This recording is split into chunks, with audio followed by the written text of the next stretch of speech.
Vici Gaming versus Navi. Navi's turn to ban. Here we go then, Vici Gaming versus Navi, with all the marbles up for grabs, because one of these is going home in 13th to 16th. Is incredible as that may sound, and the draft is underway. So like Vici is gonna take out like Sonic, one of Sonico's best hero, like the white one, and Piran talked about Navi being able to count on Sonico, and that's like his signature best hero. Definitely. One hero though that Navi really likes to play is Undying. They usually rush into picking Undying, you know, whenever they can, and it looked like Vici Gaming actually decided to give them Undying by the looks of it, unless they first pick it, which I don't think will happen. So we'll see if Archstar gets to play his Undying. I mean, he's really good at playing, like, we talk about strength heroes, like tanky heroes up front, leading the charge, like just soaking up damage. Like, he's really good at heroes that play that role in the game. Yeah, he's the kind of captain that's gonna, you know, call the let's go in now. And when he has a hero that needs to position himself, then it's harder, you know, to adapt your plays to the call you're making. But when he hasn't a hero like Undying, then it's way easier. I mean, banning out the Winter Wyvern also opens up Wisp, I think, which Vici would be much more keen to utilize than Navi. Definitely. Although Navi has a really good Wisp player, Soneko is extremely good on the hero. He's extremely good. That guy can play basically anything, honestly. On a support role, I can think of a hero he can play efficiently. Like, we've seen his Shaker, it's stellar. You know, his Wisp is the same, the Winter Wyvern, you know. I ran into him in a pub. He played Medusa mid with Solar Crest and owned my team. He's a very smart player. He's very, very smart, you know. He's not to be underrated for sure. Yeah. The first big co-op for Vici Gaming. I think he heard you there as well, because he was laughing at you. Was it though? No, probably not. Yeah. I mean, I'm quite surprised they're not picking the Undying, I have to admit. Are we going to see a more standard pick out of these? We've discussed this already. We haven't seen it really already. In those standard for Navi or standard? Yeah, standard for both. Well, standard. Yeah, okay. All right, that's a fair point. It could be all over the place, couldn't it? They did tend to Undying a lot in the group stage, and if they reviewed the replays, I would think that that's like jumping too soon on the Undying train might be a reason why they actually lost a lot of the games. So I think if they want to pick it, it should be third or fourth, just because they win the early game and they lose out the mid to late, just very, very often. Yeah, and Undying is not a hero that can actually adapt. You know, if your game planning is wrong and you have to deal with split pushing, for example, or something like this, Undying actually can do much.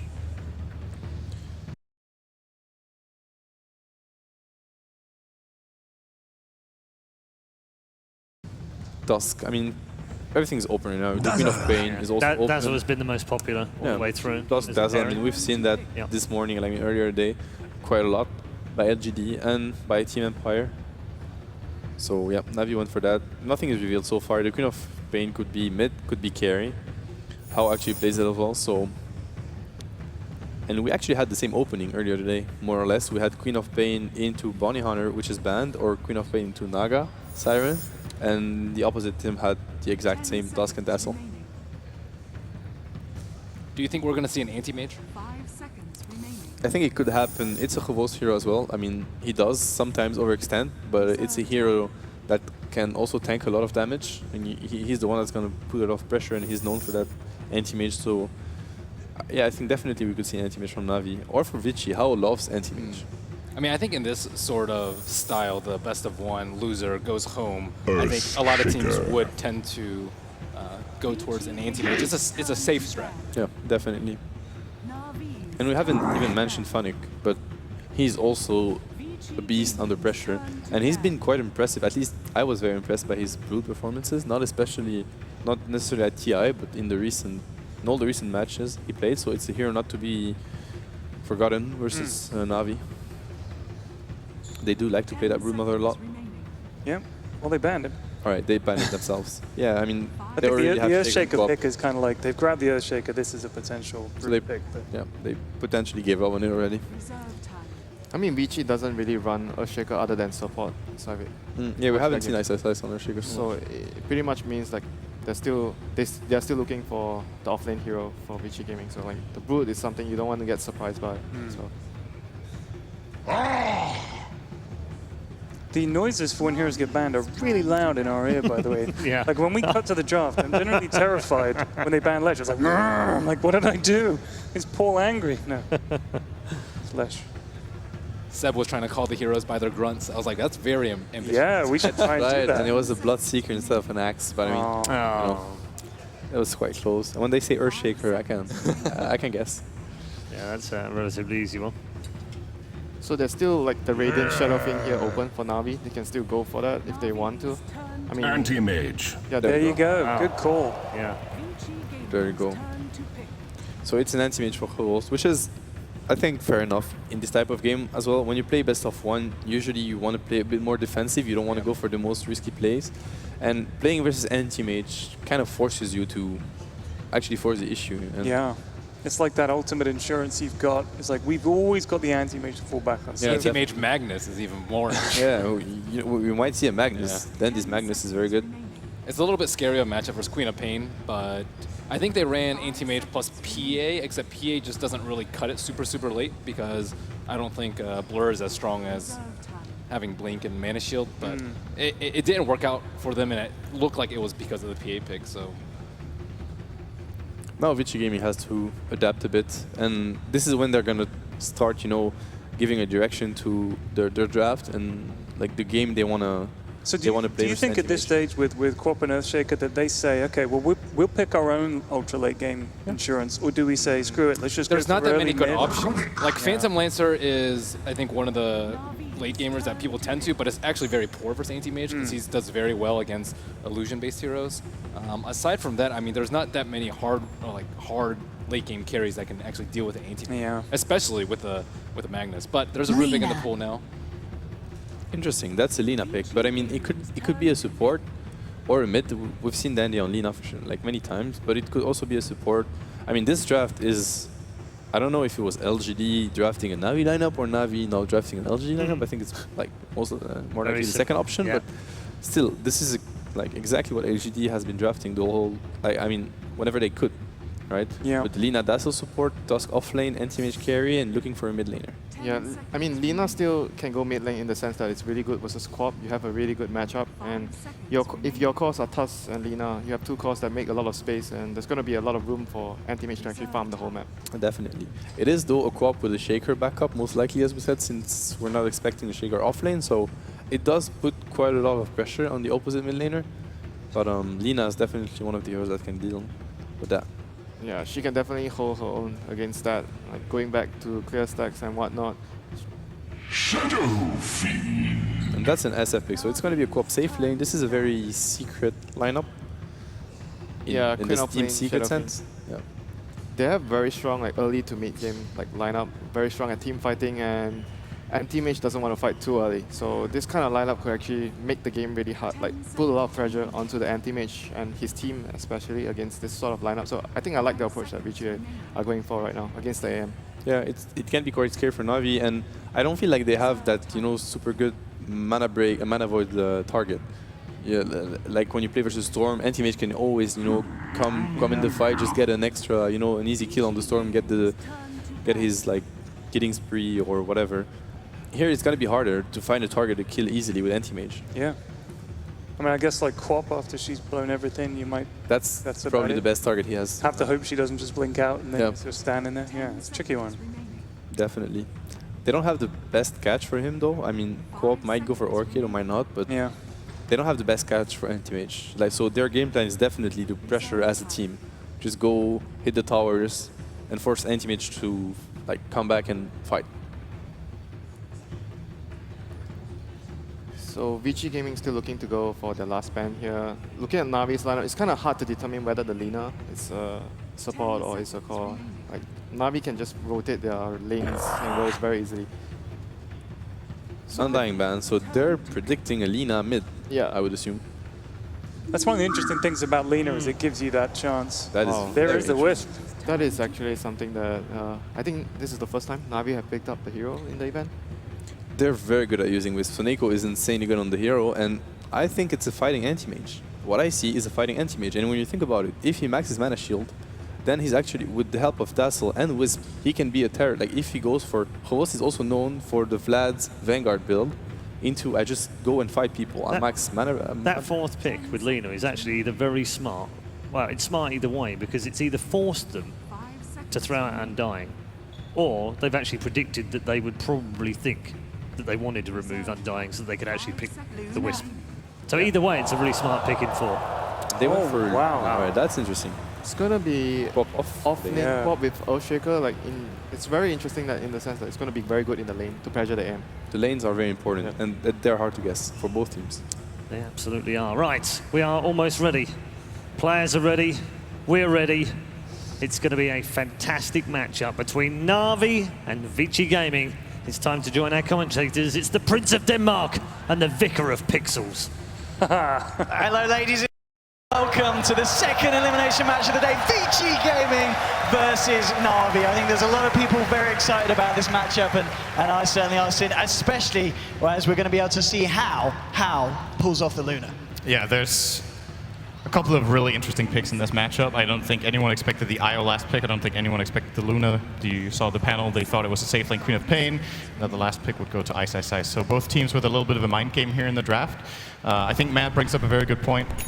How the lanes get put could have a much bigger impact on this game than other games we've seen today, I think. The Luna is a very risky carry in lane because she's a glass cannon, right? She enables the other heroes in the lane to do a lot of damage because of Lunar Blessing, but at the same time, if she gets open on, could be gone in the blink of an eye. So Na'Vi definitely have heroes that can put on the aggression. So very curious to see how this laning stage works out. With that said, I personally favor Vici's draft quite a bit here. Okay. I think the issue for Na'Vi is they don't have a natural combination with the IO. Maybe they can make it work very well with Tusk. As Matt pointed out, if they go for a fighting anti-mage, that's like an all-in play.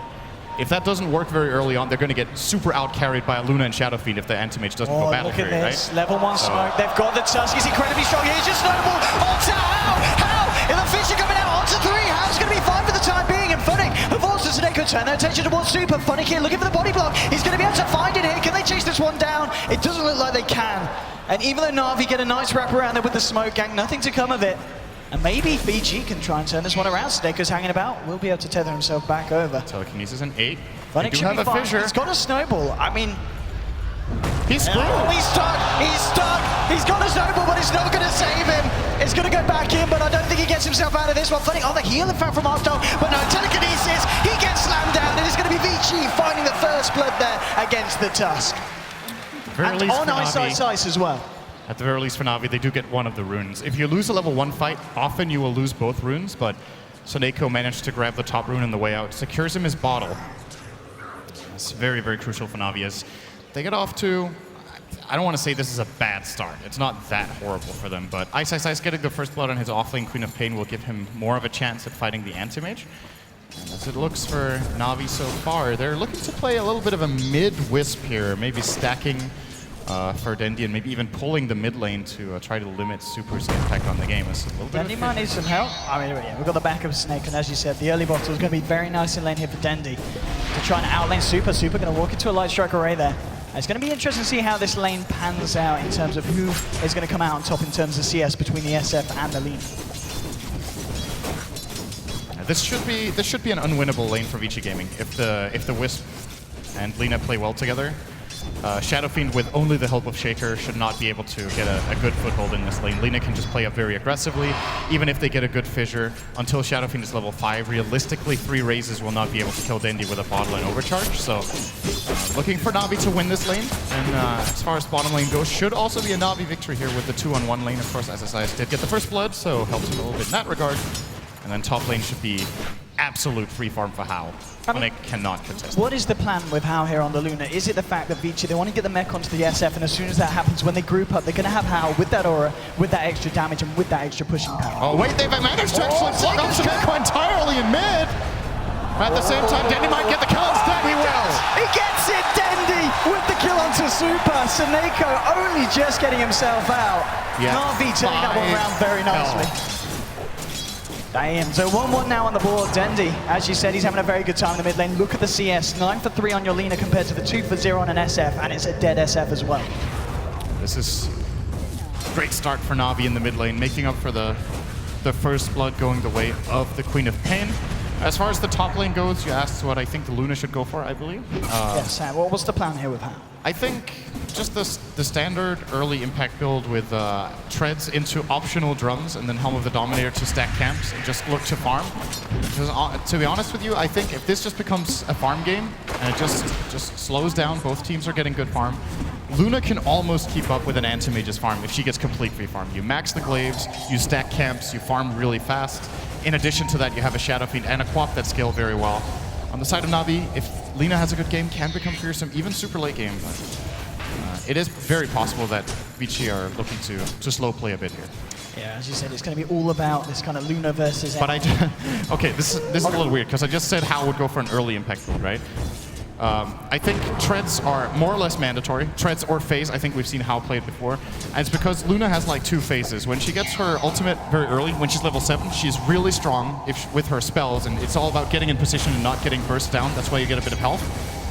And then generally in the mid game, you slow down a little bit more. You try to focus on farming up the big core items so you can go into the late game. If you go for the full greedy build, where you don't get any sort of stat items, but just go, say, Mask of Madness or Midas, it's pretty risky, because then maybe Navi can just take full advantage of the early game and run you over with a good mid lane performance. Yeah, absolutely. I mean, Sneko at the moment, he's flying levels here on the IO. He's level 3 already here, soaking up a bit of XP from the mid lane. So we're going to have to relocate our line in fairly good time. Dendi's still in the mid, 20 for 8 against the 9 for 0. The SF is having such a hard time, and he's really going to have to rely on stacks that hopefully the rest of his team are creating for him in the jungle. As we see, Ephemera is starting to work on it with the help of F1, and he needs this to be able to close that gap that Dendi's creating. Absolutely. This mid lane is going very well for Navi. And that's expected. Said Vici Gaming probably can't win this lane. They were pretty close to getting the kill on the IO, which would have made a world of difference for the Shadow Fiend, but didn't happen. So Navi are continuing their absolute dominance of this lane. Dendi, one of the absolute best mid laners at lane control, just freezing the lane, holding it still, farming on his own cliff. Very naturally gets minute denies in the mid lane for that reason. And you just see Super, he's not even going to raise the wave. How often do you see a Shadow Fiend not wanting to do that in minute 4? He's going to go into the jungle immediately instead. Level 4 trying to raise with a big camp. You generally don't want to do this before level 5, sometimes maybe even 7, because this is very mana inefficient, the damage you get per mana cost. But it feels like he has no other choice.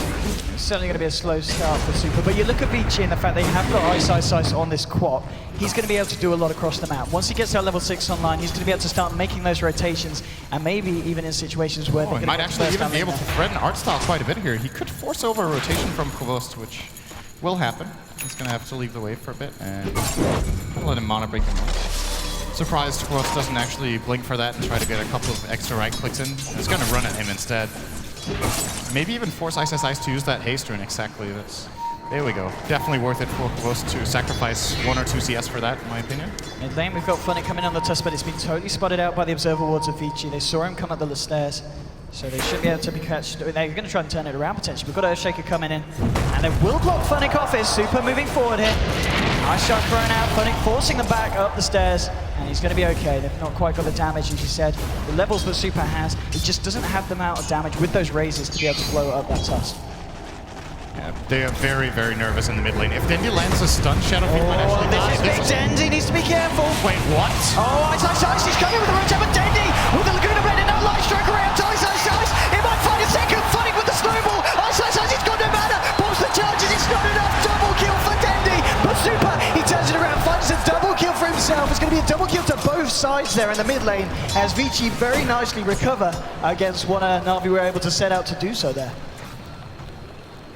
Man, that was absolutely crazy. I actually think it was on purpose that FY lifted the siege creep with telekinesis, because he couldn't reach the hero he was looking for, so he wanted to get the drop down stun. He didn't reach that either though, and Navi got up to a really good start in that fight, but Super with the 2 turnaround raise kills, probably a minor victory for Vici, considering how important it is for them to get their Shadow Fiend back in the game, and now he's actually pretty much tying the Lina, I think, on net worth. Only 300 behind all of a sudden, even though he is a whopping 17 CS and 17 denies behind. It was a massive, massive fight, yeah, indeed, for the Shadow Fiend.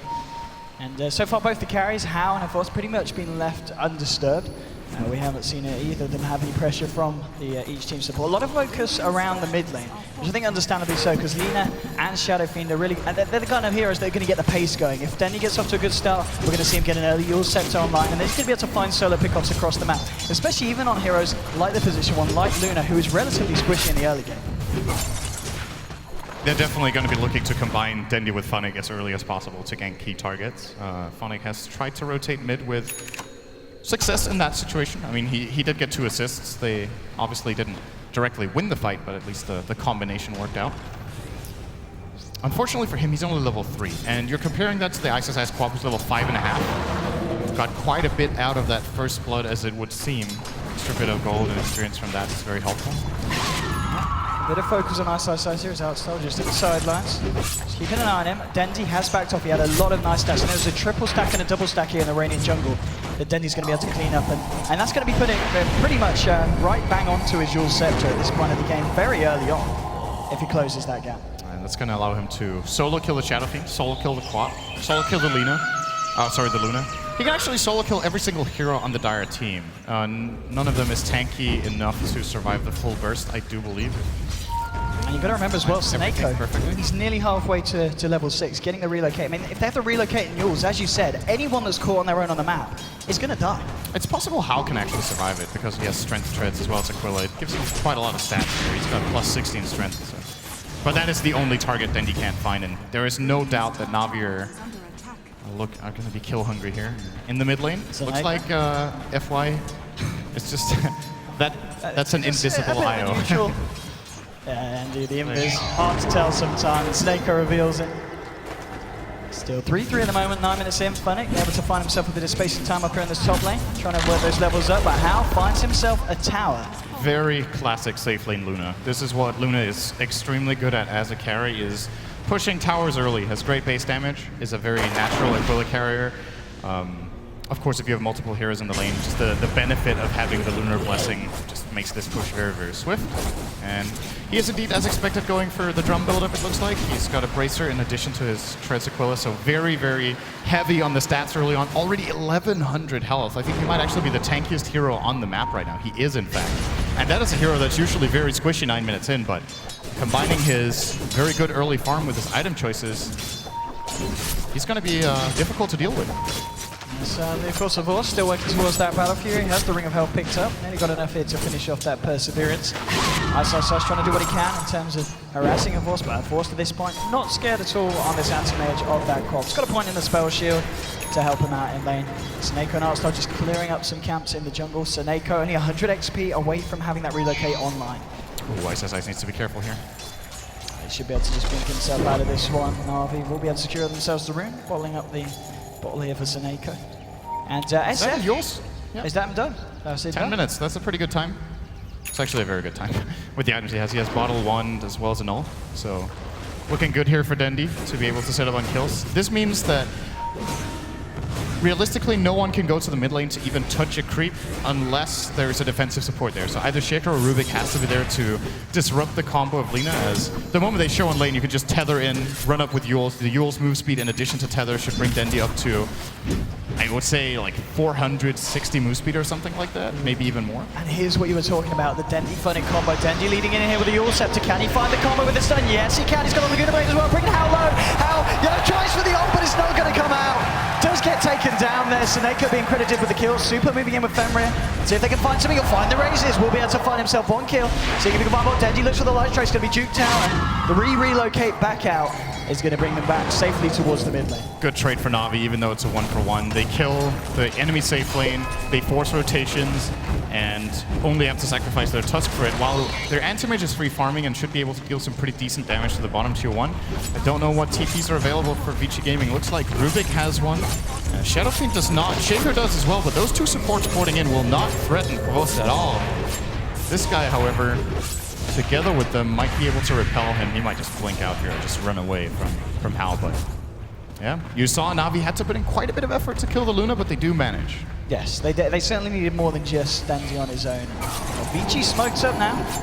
Moving towards this bottom tier 1, it's going to be a question of whether they want to go out into Na'Vi's jungle, and the answer certainly seems to be yes. Super, FY and Fenrir leading away here. They've got to catch a Vorst out. They've only got really the Fissure. I guess they can get the telekinesis as well. There might be enough time to lock a Vorst in place to burst him down. Artstyle with the defensive ping, realizing that this must be going on. All heroes are missing from the map. This is a very obvious smoke play from Vici Gaming, but even though they don't find a kill, they'll probably find a tower, because all of a sudden they're now 5 heroes bottom. If now we want to try to defend this, they're going to have to TP in 2 heroes, they're going to have to get a really good relocate, and the time it's going to take for them to set that up, it's going to be too late. Luna with the 3-level Lunar Blessing could even pop a drum charge. This tower is not one for life. Very, very quick pickup. Looks like they're just going to look to try and trade across the map. Dendy and Avorst applying pressure onto the mid lane, and top lane you've got Funnick pushing it right up towards the tier 1. TP going to be coming in now from FY here on the Rubik. Just going to be able to zone them back. And top lane TP's coming out as well, as we see Ice come back with the defense. So Na'Vi unable to find themselves a tower in return, but they do have the full 5 man now moving into the dire jungle. Maybe seeing if they can do anything about Ice here. It's going to be quite a hard kill to find onto the Queen. They haven't got a huge amount of lockdown unless they can find the Light Strike Yule's combo. If Funnick gets in on him, he is toast. Like, he is actually just going to be blown up. But they don't know where exactly is. Soneko is behind enemy lanes. Looks like, guess what? He is invisible again. No, so difficult to see. He knows something's up. The pressure's starting to be pointed out. Gets himself out. Vici, however, at the same time, they're putting the pressure on this mid lane here. So even though they may lose the top, they may be able to find themselves the final tier 1 of the side of Na'Vi. TP's now coming in. The side Na'Vi aren't going to let them have an easy one here. Denty's there along with Funnick. And the pressure of Vici is just a little bit too strong. Aggressive weave here from Artstyle, and looks like Vici Gaming will back off, so 1 tower for Na'Vi. It did get denied by Ice though, so they actually didn't really claim that much out of that. Still, definitely a worthwhile trade for Na'Vi, I guess you could say, since they don't lose their own tower, but well, they might very soon. Artstyle is not in the right position right now. Totally caught out there by the side of Vici with that smoke. Essentially tanking the gank though. As we'll see if Vici are able to find anything more after this. Na'Vi just going to look to find themselves this top ring. And they're not looking to fight at the moment. Oh, this tower is gone. They're 4 on 5. There's a weave stolen by FY. They have the mech advantage. He has 13 1 charges as well. For Na'Vi to blow up super, they need to land their entire combo perfectly, and there needs to be no counterplay. And of course there's going to be a counterplay. The moment they snowball in, there's going to be a fissure. Things are going to go bad. Uses the snowball. He is very dead now. And then, One-way ticket to death. No! Fate bolt to the back. Almost got out of that. It was a close one, Sim. A close one. Mech now done, of course. And with this, Vici, the pushing power they've got with this Luna is just unparalleled by Na'Vi at this point. They're trying to do something to the tier 2 on the top lane, but Vici, and indeed still with the stolen weave. It's actually doing a lot of work for them. Yeah. It's going to force out a glyph. Meanwhile, Na'Vi doing their best to trade, actually dealing more damage right now than Vici Gaming are, so good exchange here for them. Dendy doing a lot of damage here, but just the overcharge and of course his attack speed from Fiery Soul. Now Hal comes in and should stop this attempt from Na'Vi. So Dendy's backing off, Soneko tethering away, looking for the CP straight out as well. So Soneko's out. Dendy should be A-OK as well as Vici. Head back towards the mid lane. You've still got Ice here on the bottom lane, trying to find some farm for himself on this quad. He's going up to 1k gold, so we'll see what he decides to opt for first in this game. I mean, for himself, does he go for the Yules, the Orchid, or straight up Aghanim's? So what is the best down here for Ice? I think it looks like an axe. He's running to the secret shot with 1200 gold. Oh, he's thinking about it. He couldn't click the button. Now he found it. There you go. So he's going to indeed be going for the axe. It's like the axe. It's becoming it's simply the new trend of Queens of Pain. Like more often than not now we see Aghanim's being an early pickup. When you go back just a month, I think almost every single time we would see Queens getting Orchid first. Kind of the same trend we've been seeing on Storm Spirit, with a lot of Storms picking up the Bloodstone over Orchid early.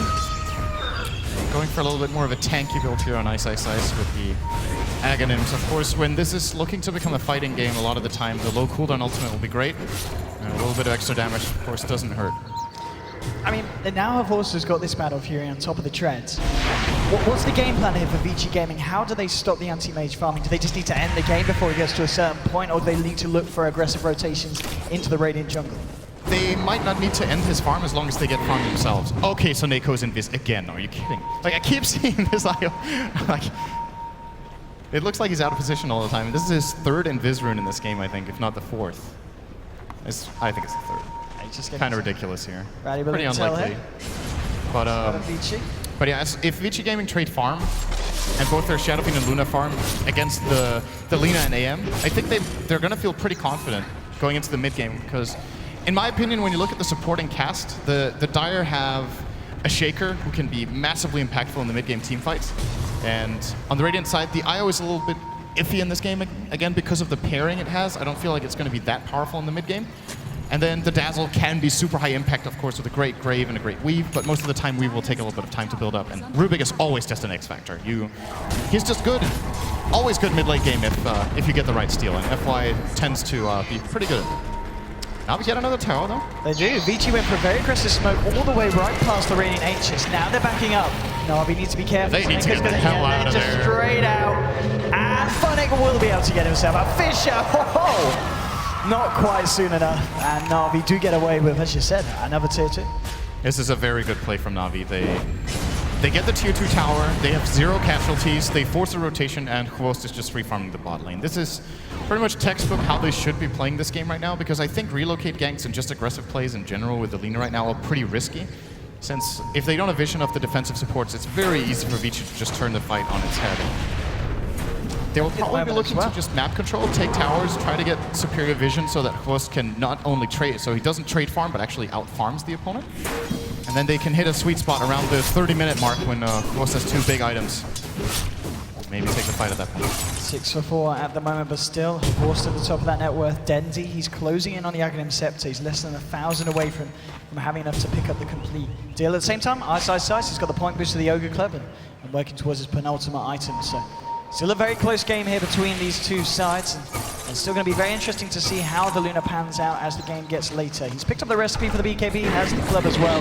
Just under 1,000 away from picking up that Mithril Hammer. So with the BKB, we may see Vici Gaming look for more fights and look to push down more lanes and take further to the 2 towers. I think with the BKB on Shadow Fiend as well as Luna, they're just flat out stronger in team fights for a period of time.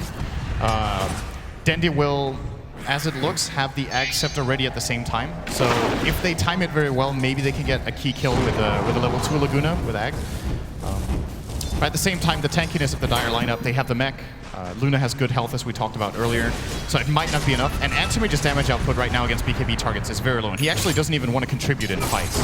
We see Hwost still not having participated in any kills. He's 0-0-0. I do believe Vici Gaming will start putting a lot more pressure with the BKBs. They will look to fight the Radiant jungle. Is Blink forward to farm here? Vici Gaming coming around the corner. Can they lock it down? Oh, he's Blink forward again! What? He's got to be careful. They pop the drums. They're going to chase this one down. Fisher onto a force. He's caught out Echo Snap as well. There's no way he's getting out of that one. Soneko looked for the relocate back out, but there wasn't time for it. And now 6 seconds before he returns. Is he going to be able to get himself back to home? Ice looking for the kill. 3, 2, 1. Oh, he gets himself back just in the nick of time. He's going to die too. Oh, he has 1 charges. So, okay, if Ice doesn't miss that scream, that's 2 kills. So, Na'Vi fortunate there to only lose 1 hero with a little bit of a misplay from the Queen of Pain. But they lose the biggest hero that they really can't afford to lose right now. And off the back of it, Vici, they feel that they've got the space to go for Roshan, and I think they have. With 1 hero down on the side of Na'Vi and the damage and the Roche killing potential that Vici's lineup has, they should be able to make short work of this one. Getting blessed a little bit here by the RNG gods with a double damage for Super, minus armor aura, Luna aura, they can even drum charge. This is a very easy pick off, and now Vici Gaming definitely in the driver's seat. He's gonna go to the Shadow Fiend. Dandy. I was not sure if they were going to get that to SF or Luna, but SF might be the better choice in this case. Dandy, now very close to the Academics here. He's got to be like 100 gold away, right? He's less than 100 gold. 30 gold to go, and he'll have that under his belt.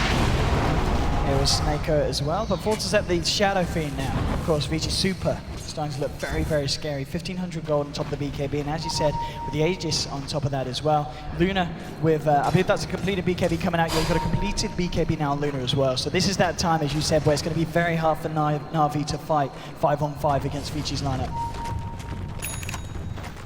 Now, must be looking to slow it down a little bit. Nice ancient stack here as well on the side of Vici Gaming. Yeah, Luna is also very good at farming this. Actually, I want to say a kind of unusual build here for Hao.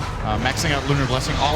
Can they burst? Ice down. No, F5 there with the telekinesis to cancel the combo from Dendy. And now still be Na'Vi on the retreat. Dendy actually wanting to go back in here potentially. But there's 4 heroes on the side of Vici. They've got to be careful. Dendy and Snake just backing themselves out. Shah's trying to block off Vici. They continue to retreat. And it looks like Vici won't quite be able to chase down the side of Na'Vi, and they do get themselves away. This is what I was talking about earlier. The moment Na'Vi go for an aggressive play with their Lina, if there's any defensive support, this time it's the Rubik. Oh, they just have to disengage. Gonna get caught out here by the All Supers there as well. Super upon the BKB. They do burst down FI here first. Vici coming out onto 2. Seneko. He's gonna just get evaporated there. Super blows him up. They turn their attention towards Funny now. He's gonna look for the TP. Will he be able to make it? No! Lucent beam from Hao. They'll clean up Funny as well, and they take down 2 in return for losing the Rubik there. Vici game with 2 kills, and off the back of that Vici gaming, they're starting to break themselves away from the side of Na'Vi. 9 for 5. The farm's looking good as well. Havorst is still in there. He's working his way towards the Yasha now. He's just a few gold away from picking up the recipe here. I mean, it's all about how much this anti-mage can do for Na'Vi and how hard Havorst can carry. The issue here is Anti-Mage versus Shadow Fiend is not a good Anti-Mage matchup until he is really big. Like, at the current point in time, if they have the same net worth, Shadow Fiend just mauls him, right? You blink in, Shadow Fiend just turns around and hits you, and you actually can't win that fight. So for now, Havorst can't really join fights. He's gonna hit like a sweet spot if they just keep free farming, where he will be able to, I'm guessing he's gonna go Manta into potentially Abyssal, unless he, see, that's the problem. He might have to get a BKB in this game as well to be able to deal with Vici Gaming's side, which is just more farm to be racked up. And a lot of the time in this tournament when we've seen an anti-mage pick be successful, it's because, you know, there's a really key target on the enemy team that you just blow up with Mana Void, and that's your early game contribution, like a Storm Spirit, Leshrac, or something like that. In this game, there's a Quap, but Ice has never really been in a really good Mana Void position. I think the spell has been used once all game, actually, so he hasn't really been able to contribute that much, and that just means, you know, Vici Gaming just get the farming trade. And to be honest with you, Luna also doesn't mind the one-on-one with AM that much. When he gets the Manta, if he comes in, it gives you something for the Glaives to bounce on, and you can actually just, maybe Hao will even be able to man-fight him for a bit. Well, Havorst has got to be careful every time he goes into the dive jungle, as we're seeing, but the dive got a fair bit of vision in their own side of the map. So anytime Havorst decides to go greedy and take those camps, I mean, you saw there, Vici Gaming trying to respond with a smoke gank into it, but Na'Vi were quick with the retreat. They don't get caught out that time, but they've got to be very, very careful when they step over onto that side of the map. Hao now with the Helm of the Dominator, looking to maximize his farm here. Takes the Centaur Conqueror and sends it down to the Ancient's going to be stacking this. I think the build-up here for Hao is going to be keeping the Helm of the Dominator until he feels like he needs his Titanic, and then he's probably going to go into either a Mantis or a Butter now. I think Butter is the better choice in this case. So you can just actually just turn on the Flutter together with BKB and just run heroes down. Not needing to worry too much about sacrificing the evasion right now, as Anti-Mage is still not that big of a threat. And Havorst will definitely not want to be getting an MKB anytime soon, so can also play on that, maybe together with a Solar Crest pickup at some point. And keep giving. Yeah, well, alternatively, you just, you know, go high ground. I mean, look at the damage they're doing here. Na'Vi needs to do something in response. As the tier 3 now. They are not as fast as Vici, I think. They're trying to push it in return on the bottom lane, but I think they're realizing now TPs are coming back. The tier 3's gone down. They need to defend their base here. Dendy coming in just with the Dragon Slave, trying to force Vici back, and has called out the SF of the Yules. Bottom lane at the same time, there's a bit of a fight going on. Havorst jumping in on time. Oh, Mana Void! Blows up Ice. Now he's going to go for the tower here, and the question is, are Vici going to be able to defend? Vici, they're still fighting in the mid lane. There's 4 of them. They blow up Dendy. They'll find one. They're moving forward here as well, seeing if they can find Artstyle. At the bottom lane, though, Na'Vi, they're continuing to push. Havorst to Seneko standing their ground. He's looking for the racks. He should be able to find it, and he will be able to find the melee Rex now. Ice and Hao coming with his defense. Seneko, with the Tether TP. He's out of there. He's back to base. He's A-OK. And Na'Vi, they take the bottom melee racks, and they don't lose any racks of their own in the mid lane. I could not believe that was the outcome of that. Okay, there for Seneko. I think he's trying to slow them down, and it's going to work. It's going to work. He's set them up. Super gets the mech off, looking for the Requiem. We'll find it. Telekinesis onto Dendy now. Fighting with the Morris Puncher. Trying to continue the fight for Dendy. Sorry. Oh, the reroll get back out. Saving them from the Sonic Wave. Won't save Funnick though, so they'll lose him there in the mid lane. But again, Seneko here with the plays. Ice has just been missing spells this game. He missed a Scream earlier that cost a kill on the Wisp. In the base, he misses the Sonic Wave onto the Wisp, which the Wisp survives as a result of, and that completely changes this entire base exchange.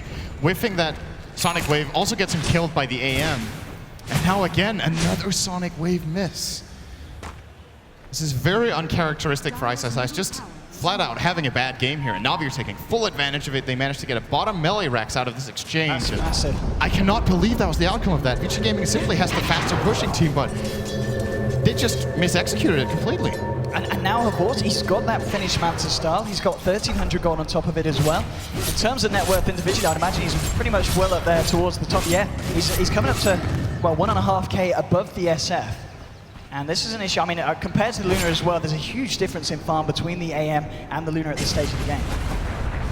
This is a really big deal. Quost will...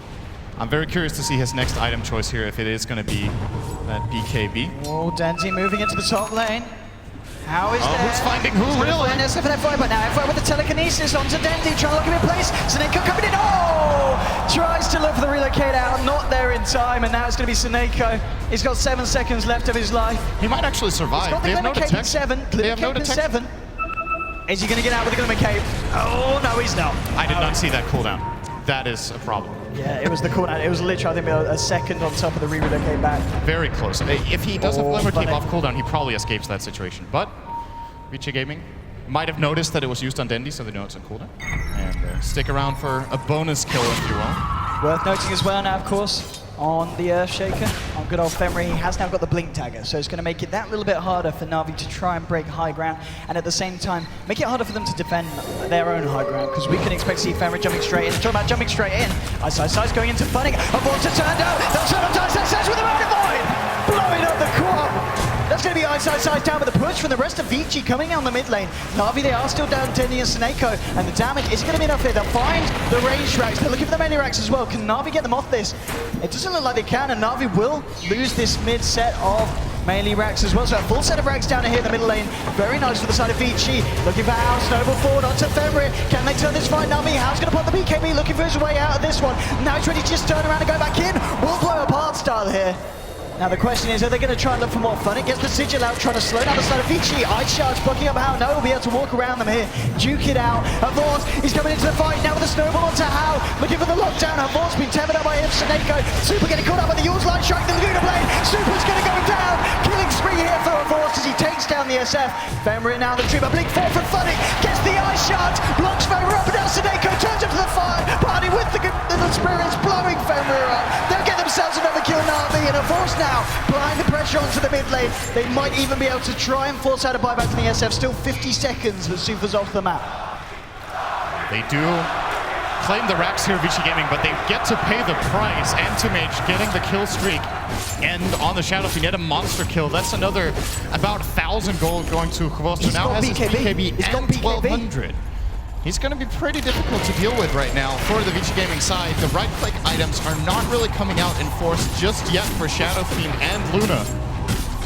And this is the soft spot I was talking about, that they might hit the timing when Quost is able to really dictate the fights. Yeah. I mean, with the BKB, this is it. This is fight time, go time. All the tier 2's taken down now. They can try to wait for an optional maybe Basher or even the full Abyssal and then go for the play, but it is very important to play around Roshan right now. That is going to be a hot point of contest right now.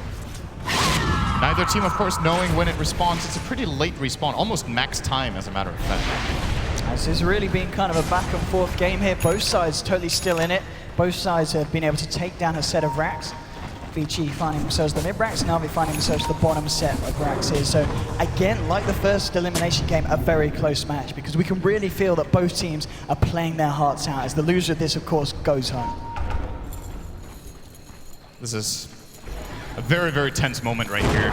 Any mistake right now will cost a Roshan, which in turn could cost the entire game. So they're going to be very, very careful, both teams, not to make one of those key mistakes that gives that away.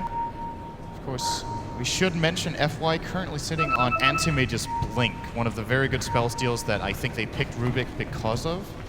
Allows him to initiate from very far away with either the Force Staff or the Blink and use the other one as a defensive tool to get out again.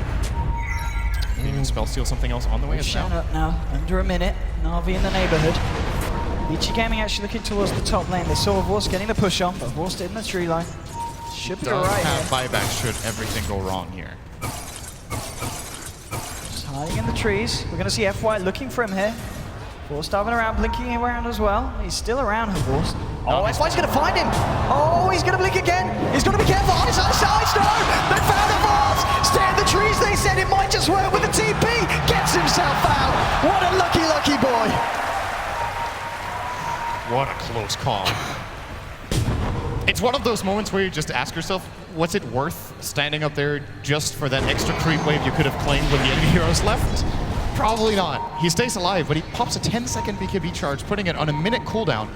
This could actually be enough for Vici Gaming to go for Roshan. Like, it's a pretty big deal that that's on cooldown, and they will know it's up because max time has passed. They even have a dominated creep in there. I do believe this is Dire. Yes, it is. Over there and waiting. Going to be ready to contest.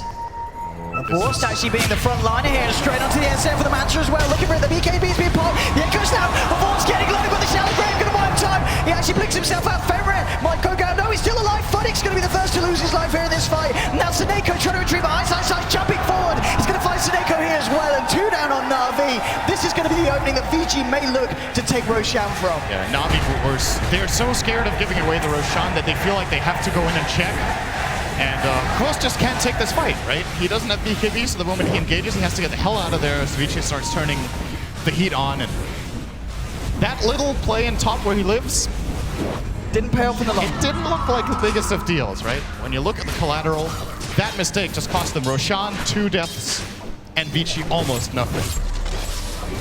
You've got to be careful at this point, Na'Vi. They've got to be very, very careful indeed. Vici are going to be very, very happy after that. The Force farm still building up though. He's got 3.1k gold now. I mean, what does he go for? Has it got to be the Basher into the Abyssal? He might have to go for a Butterfly now. You see, with this shift, Vici Gaming get a lot of momentum, and they might get 1 or 2 damage items, and then if he goes for an Abyssal, it's great he can jump an Abyssal at target, but he's gonna disengage so fast that he can't put it to good enough use. So he has to probably get a defensive item here, as both Shadow Fiend and Luna will soon be completing their Butterflies as it looks. And having an Abyssal is all great, but you're gonna jump in Abyssal, you're gonna miss a lot of your attacks, and the enemy team in turn is just gonna turn you, and they're not gonna miss. Vici's lineup looking incredibly strong now at this point. 34 minutes in. Super. You know, working towards his own Butterfly. And as we saw, as you said, yeah, Evasion now picked up on Luna. It's going to be very, very hard for Na'Vi to fight into, especially with the fact that Vici have got that Aegis ready for the next engagement. We're seeing 4th and group up on the top lane. He may very well look to try and push this down, look for another tier 2. Dendi at the moment with the point booster picked up. Looks like he's going to be going for what I imagine to be the Octarine. This is going to start on the Luna. Yes, definitely does look like it. I'm not sure if that's the right choice here, to be honest. I'm worried that Na'Vi won't have enough damage, and that Dendi should have maybe considered a refresher over this for the double Laguna, because the problem is, Octarine is great, right? You get cooldown reduction in your stun and Light Striker, or sorry, in stun and Dragon Slave, which is of course incredible. Lower cooldown on ult is also great, but the cooldown on ult doesn't get so low that you can reliably use it twice in a fight anyway. So it's mainly for the 2 others. The spell lifesteal is also great, but it's just not going to be enough, right? So I don't think this is the path Dendi should be taking right now. We'll see what... Could also be a Bloodstone build-up and going very greedy and aiming for the late game. That is still a possibility here. I actually like that maybe more than Octarine here, but I think neither of those choices is the best. We'll see what Dendi does indeed opt for. Bottom lane, Hao ready to get the push on here. Has got the backup in the jungle. At the same time, Na'Vi, they're on the top lane. We've got 3 heroes starting to work their way towards the racks here, the tier 3 on the top. And it's going to be kind of a case of who pulls who back first. Ice and FY already backing up as Super, making movements towards the top lane here as well. Vorst, he's got a lot of money on him, 5.5k gold, so Vorst very much getting into the comfort zone of being able to pick up the next item and have buyback available as well. Straight onto the tier 3. Has got the creep wave up here as of yet. Now we're going to be able to see it go in. Vici, they're going to look to try and block him off here, moving straight up. TP, Arstyle actually cancelling the TP here, wanting to stick around to fight, but Arstyle's going to lose his life here. There's going to be the relocate out to save her Vorst. But poor meanwhile, Hao is being chased a bit here. His TP got cancelled by the Tusk ult. Funnick as well, look at these body blocks come out. Hao's going to be in a lot of trouble. The Vorst going forwards here. He's got a mana void, he's going to use it. Blowing up Hao here on the Luna. Top lane, Seneko did die with a relocate back up to the top. But the Vorst finding a kill onto Hao on the Luna. I mean, you look at the overall gold gain, and I think that probably favors Na'Vi overall. That last kill they got is 731 gold for Hvust, and of course putting the Luna on the sidelines for a good minute, and almost a minute and a half actually here is very, very important for the farm development of this game. And Hvust, we just mentioned his name, he's got 7,000 gold. I think it's time to go shopping a bit here. I wonder what he's going to get. It could be a full Abyssal, could be Butterfly. I think Heart is not the choice when you have BKB in this particular game. I think it's simply too weak. I mean, it's the great thing about the fact that he's saving up this money. It could be MKB. If it's going to be the Abyss or the MKB, it's going to definitely catch Vici Gaming off guard because they can't see what he's building. So we'll see what he does go for. It's going to be the aggressive build with the full Abyssal. It puts him in a position of power, but at the same time, kind of glass cannony here against what Vici Gaming are sitting on. So has to be careful, but if he chooses his initiation timing right, this is the highest damage output item he can get right. I mean, I guess in the fights, who do you look for Horse to jump on with the Abyss? Would you go straight for Super on the SF? I think you try to get the Luna, okay. If possible. The problem he has is a really big part of Horse's damage output right now is the Manta style, and it's going to be for a long time, right? All the damage from Mana Break, and of course the illusions themselves. It's very easy for Vici to counterplay it. If he blinks in an Abyssal someone and uses Manta, you fissure. Just to stop those 2 Illus for those 2.5 seconds, it's enough for the target to keep their mana up so they can use their spells after popping. Oh, they're smoked up Vici Gaming. They're looking to catch out anyone on the side of Navi. There is a gem on Ice. He needs to be really careful. He does have Blink too. Ice is not seeing him. They're going to go straight in. He is a by now. Full commitment there to find the kill onto Funnick. Now they're going to look for more potentially. That's going to be Dendy hiding in the trees. He's going to be fine for the time being. And top lane, you've got Artstar. Split pushing Dazzle. He's going for it. A modern classic. Mid lane, of course, the Force and Seneca working their way down this lane. And I mean, the pushing power of this anti-mage now at this point it's going to force Vici back every time. Yeah, this time around they're not going to be able to claim the bot tier 2. Looks like they'll leave Hao here for a bit. That is pretty risky. He doesn't have a TP. Does now have a Butter. He's going to run it by it. Let's just flutter together a little bit faster and lets his illusions do the job. This is going to force a Navi hero back or they're going to lose a tower. So, oh, they're probably going to lose the tower anyway. Looks like it might be too late. Dazzle's going to port. He cannot hold this back on his own. I really don't think so. Hao's actually just going to run for the tower, but there's still backdoor protection. Oh, it's Mantis orders. Yeah, Artstar will actually hold it. The Mantis expired a little bit too early. And now 2 big items on the Radiant. What have we got coming out? Abyssal for Anti-Mage, as well as the Solar Crest for Soneko. Can compensate for the lack of tankiness that Quost has right now, as there are no MKBs on the Dire side just yet. So gives him a lot of EHP with that 30% evasion.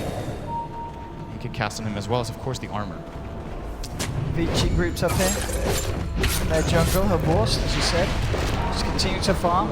In terms of buyback availability, that's enough. Yeah, he's got more than 1,000 surplus, so he's going to be okay for the next fight if it does go down badly. But Vici Gaming at the moment looking to be in a very, very strong position and a good position to fight in as well. Funnick, with the Shadow Blade, needs to be careful, as you said. If Ice blinks, he's dead. Not quite in range at the moment. He doesn't realize it's there. And then we go, oh, Night Vision found him. Oh! Wow, cutting it close here. So, okay, here's the problem that I think Navi will be facing and that I was worried about from their draft standpoint. I think the timing window when AM needs to peak and get the job done for them is closing right now. He is almost maxed out. He can get 1 more item and, of course, Moon Shard in addition to that, but it's not really that cost efficient. So, might replace the Vlads for a Butterfly, I would imagine.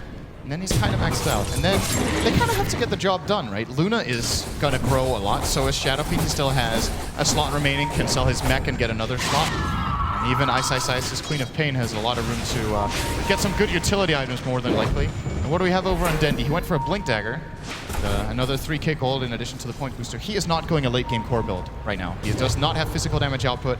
He does not have the refresher. It's a lot more about the control and the initiation right now, which frankly just isn't going to cut it if they can't kill the targets during the lockdown. Well, the amount of damage that Horse is doing, as long as he can work his way around the fight without being caught out by the side of Vici, should be able to do a lot for the side of Navi. But as you said, the fact that you look at Vici and they've got those 2 hard hitters, both the Shadow Fiend and the Luna, which at this point, as you said, they've still got ways to go. They haven't quite capped out yet in terms of items built. So Vici Gaming just going to start looking scarier and scarier, and it's just what can this anti-mage do in response. Of course, he's going to start to try and put the pressure on this top lane. Vici Gaming, they've got 4 heroes down on the bottom. Again, it's just trying to force each other back at this point. And it's very important that they have 4 down here, because Dendy's actually in a pretty good position to try to go for a Blink Yule's play with Relocate, and they could easily have ganked any solo hero down here. Super's actually alone right now. Doesn't look like they're going to go for it though. Luna will claim the tower with the Mantis. Denji's walking down the lane It's with the relocate. relocate coming in as well. Seneca bringing in a force of the Abyssal Blade. Straight up to Super. We're up with the Mana Void there. Another kill here for Vorst. A mega kill streak and a big kill to make it with as well. Finding the kill onto Super on that SF. And Roche has respawned at the same time as well. If Na'Vi are going to check this, they will with First. He's going to go in for it. And if they can find this, If Vici Gaming don't buy back, this is a Roche for Na'Vi. The question is who gets it. Does he just give the Vlads to someone else to hold and or drop it and he pick could that drop up the place? Vlads and take the Aegis, but he's still not that strong. I think in a way he kind of needs the last item slot a lot, so maybe what he can do is he can sell the Vlads, take the Aegis, and have like a courier with him with a 6th item for when he dies. Like, that's what it feels like at this point he might want to do. Let's see who they give it to. Aegis goes to Give it to Dendi. Yeah. Okay. I like this choice. I think Close is going to just sell the Vlads, go for the Butterfly, while it's still a solid pickup. Because what else would he get? He could get MKB, and once again, very glass cannony, but then he can at least bypass the 2 Butterflies on the Dire side. It's a difficult choice. Do you tank up yourself a little bit, or do you really aim to shut down the enemy targets? We'll see soon enough. He's got the money. I mean, I'd certainly like to see an aggressive build come out from him, because you got to remember he has got both Seneko and Artsel on very defensive support. Supports that can keep him alive, so we can afford to go for that glass cannon. And he is under pressure to end the game. So I would agree. In this particular case, I think MKB might just be the better choice. Let's see what he does. And it is. MKB, it is. Or Daedalus. Oh, the Daedalus Unlikely. anti-mage. Yeah, so we see it all the There we time. go. It's in. Being purchased up. Oh, he's playing for. He needs to be careful. Vici came in all around here. He does have backup. Oh, this is a good juke move. Yes. Yeah. It's a blink. No, there we go. The casual BKB. Everyone gets away with blink. And that's the end of that. Oh, maybe not. Yeah, another guy blinks. Oh, it was a good job. Funny blink down. I tell you what. Just getting himself out with that TP. Funnig is really doing the best he can to make every single gank as exciting as possible. He gets out by the skin of his teeth every single time, it seems. Well, bottom lane, there's some farm to clean up for Super. Curious to see his next item choice. I think if they identify that there's no Butterfly coming for Ghost, he might just go Daedalus. Okay. And that's the threat here, because Ghost, once again, going for the glass cannon build, he can die just as fast as he can kill. Of course, they could still choose the MKB for the crest counter. Dendi's been very sneaky. Not sure about the math on that. I think most of the MKB time is still better than Daedalus against crest as well. He's waiting for something. He's hiding away here, chilling it out. Oh, he's given the map to Horst, of course, 30,000 net worth at the moment, good 8k above both the SF and the Luna, both How and Super.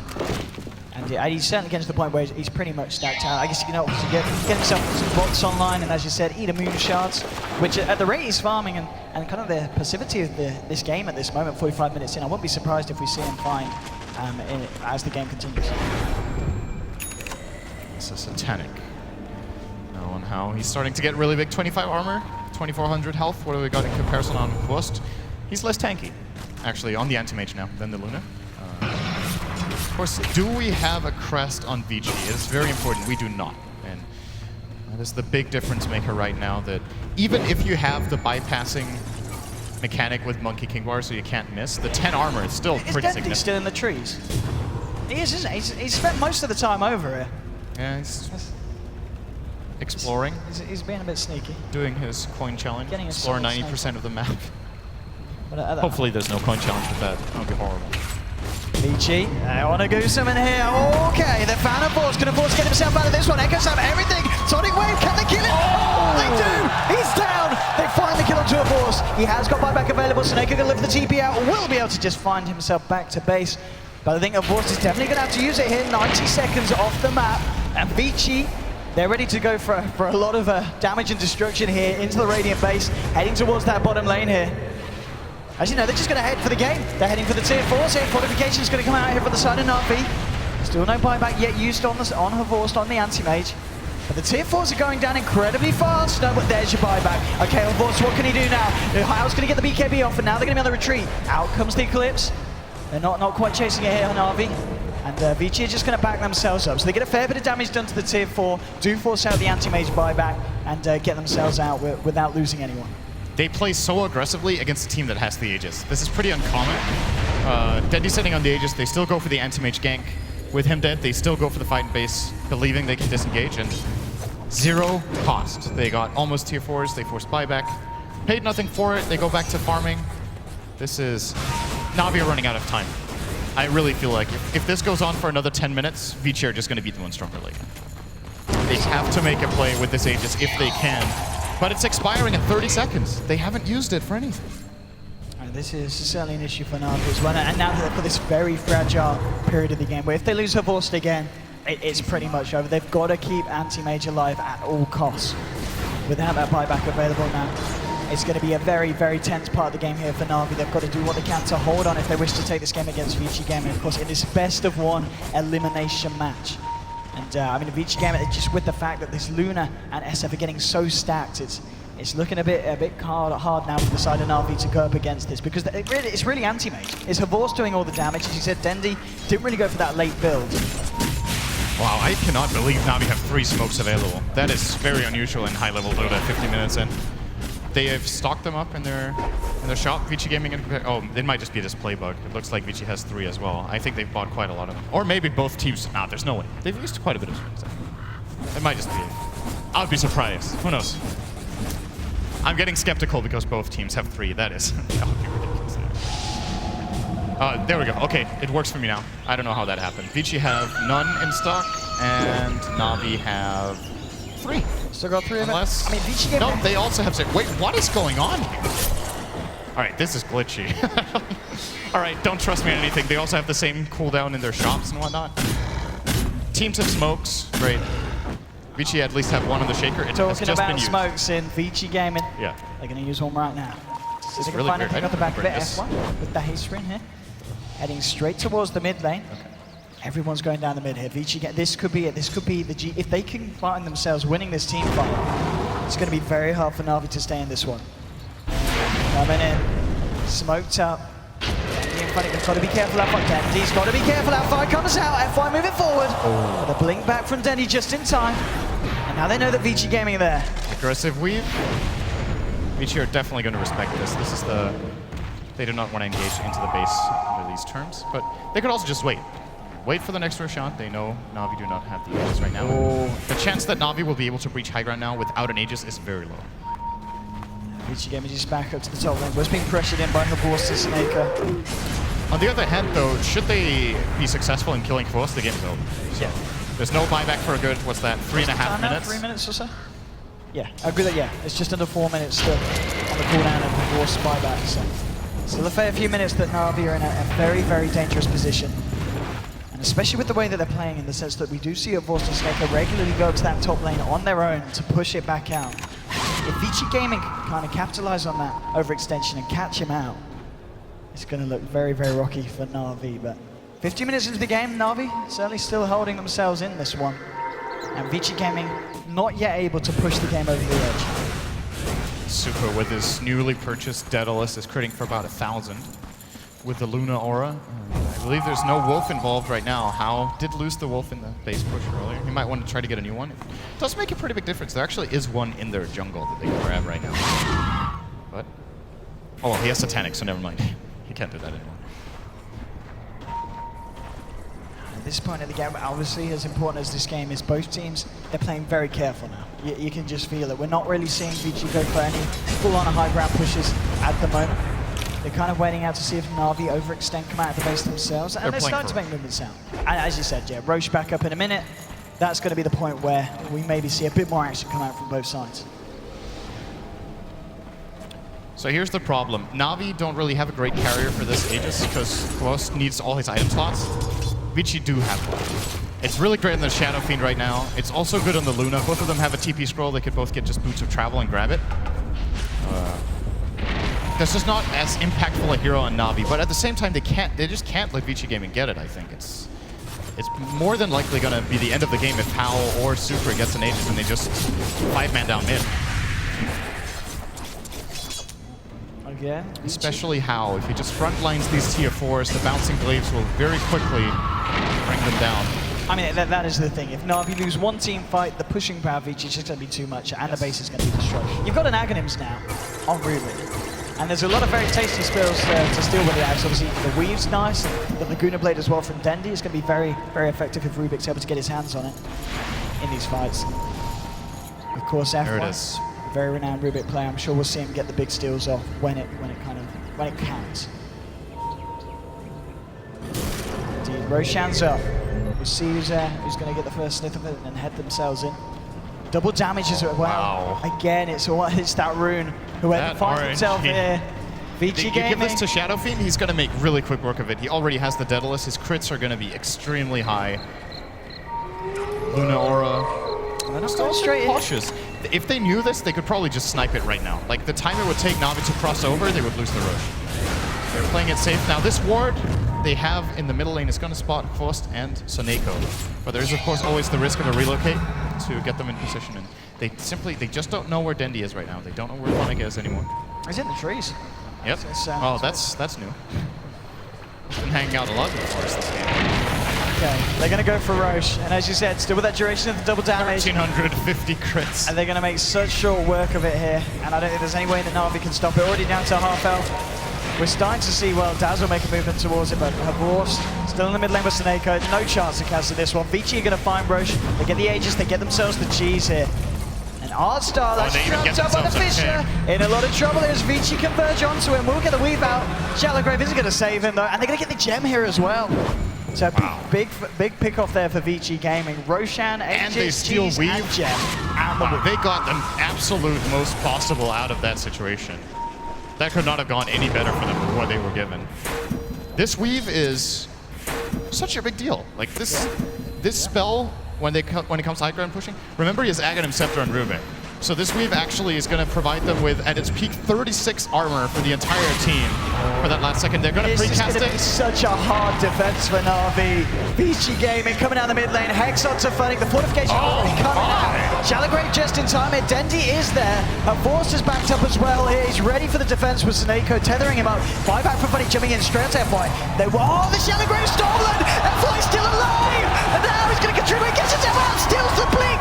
FY's going to live. The snowball will go out to him. It does finally go down now. Dendi with a good blade onto Super, bring him low. Artstar, he's almost certainly going to die. How finds the kill? They've found two. Looking for Dendi. They've lost too many. Artstar's under in the base. The base is going down here. Na'Vi got to do something. And Force coming out looking for Hammer. Echo's happening for Force. Hexed up. Force. He's going to go down. He's got the buyback here. He's looking for the defense. Manavoid. How down. Super. Falls as well. It's only outside steps alive. Will blink away, but Force. He's chasing this one with Funny as well. And we're on mentioned they need a batch. Still get it. Sometimes it's down. Double kill for Force. The base is defended. And they're just spamming out buybacks, trying to end the game right now. They fought out 4 heroes, knowing that Dendi has no buyback. There's no buyback on Soneko. There's no buyback on anyone anymore. It's only a Boston Funny left alive here on the side of Na'Vi. 20 seconds and Alstel's going to be back. I don't know. Is Force considering this? He could buy Boots of Travel and look for this travel. But he just bought something. He just bought a Moon Shard. He can't afford it. He can't afford it. Will the Moon Shards do it for him? Eats it up. This is effectively a 5-on-3 for the front. Looking for Super, straight in onto the SF, the Pistol Blade drop. Can they kill him? Super getting low. He's down. They fought Super. Now Sonic Wiggle to Force gets hexed up though. They might lose him, but Force gonna keep him alive. Also, no, he shallow grabs himself. It's over. Vici Gaming take the game. Oh my goodness. Na'Vi are out. Vici Gaming move forward. What an end to the game. They gave it their all, Na'Vi, but at the end of the day, too many mistakes. Vici Gaming, the superior fight. And as far as Horst was, it wasn't enough to stand up against both the SF and the Luna of VG. What an absolutely crazy ending to that game. I cannot believe how well Na'Vi actually ended up holding that, but they just run out of heroes in the end. Oh, man, there's so much to talk about that game. So we're going to head over to the analysts to see exactly what they want to talk about. But what a performance from VG. What a performance. Well, the congratulations are to VG. Na'Vi do leave the arena at the very first attempt. What a sad way to see the former champions go out of the tournament, but my word, hearts were in our hands at the end of that game. It was almost the impossible Na'Vi story yet again right at the end of the match, Malini. Wow. Yeah, what do you say? What do you say? Yeah, it's crazy. I mean, the most important thing I think about that game is we got to see both teams play like the champions they are. Yeah. I mean, that was a heck of a show. It was, you know, as much as we've seen in the group stages in this tournament already, that was the game of the tournament for me, just in